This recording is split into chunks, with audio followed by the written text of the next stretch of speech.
നമ്മുടെ കഴിക്കുന്ന പ്യൂരിൻ്റെ അളവ് കൂടിയാലോ അതുപോലെ നമ്മുടെ കിഡ്നി ഫങ്ഷൻ പ്രോപ്പർ അല്ലെങ്കിലോ നമ്മുടെ ശരീരത്തിൽ ക്രമാതീതമായി ബ്ലഡിൽ യൂറിക് ആസിഡ് ഉയർന്നു കാണുന്ന ഒരു കണ്ടീഷനാണ് ഹൈപ്പർ യൂറീസെമിയ എന്ന് പറയുന്നത്.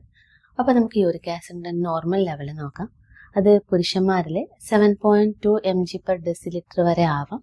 അതുപോലെ തന്നെ സ്ത്രീകളിൽ 6 mg/dL വരെ ആവാം.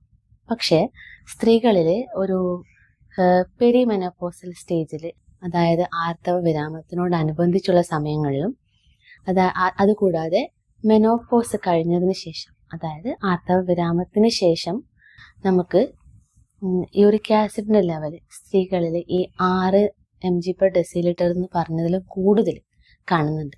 അതിന് കാരണം ഈസ്ട്രോജൻ്റെ ഒരു ആഡഡ് സപ്പോർട്ട് ഈ ഒരു മെനോപോസൽ സ്റ്റേജിൽ സ്ത്രീകളിൽ കുറഞ്ഞു വരും.